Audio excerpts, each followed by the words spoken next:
সামাজিক যোগাযোগ মাধ্যমে নিষেধাজ্ঞা জারির পর শুরু হওয়া সহিংস বিক্ষোভ একেবারে গণ অভ্যুত্থানের রূপ নিয়েছে নেপালে। রাজধানী কাঠমান্ডু এখন কার্যত সেনা শাসনের নিয়ন্ত্রণে, যেখানে সেনারা রাস্তায় টহল দিচ্ছে এবং মানুষকে ঘরে থাকার নির্দেশ দিচ্ছে।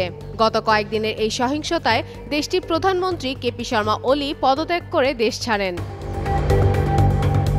শুধু ওলি নন, অনেক মন্ত্রীও জনতার হামলা থেকে বাঁচতে সেনা হেলিকপ্টারে দেশ ছাড়তে বাধ্য হয়েছে।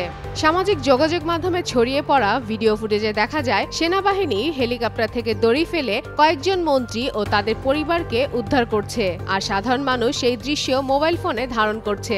ভিডিওতে আরও দেখা যায় এক হেলিকপ্টার কাঠমান্ডুর একটি হোটেলের উপর দিয়ে উড়ে যাবার সময় ঝুলন্ত একটি ঝুড়িতে কয়েকজন মন্ত্রী ঝুলছেন, আর আশেপাশে উঠছে কালো ধোঁয়ার কুণ্ডলী।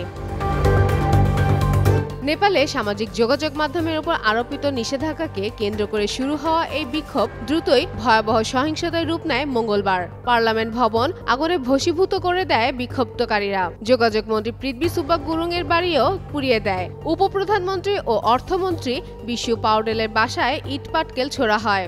সাবেক প্রধানমন্ত্রী শের বাহাদুর দেওবা ও তার স্ত্রী পররাষ্ট্রমন্ত্রী আরজুয়ানা দেওবার বাড়িতেও হামলা চালানো হয়। এক ভিডিওতে দেখা যায় দেওবা রক্তাক্ত অবস্থায় মাঠে বসে আছেন, পরে সেনারা তাকে উদ্ধার করে। কারাগারের বন্দীরাও এই বিদ্রোহে যোগ দেয়। তারা গার্ড হাউস ভেঙে আগুন লাগিয়ে পালানোর চেষ্টা করে, তবে সেনারা দ্রুত তাদের আটক করে অন্য কারাগারে স্থানান্তর করে।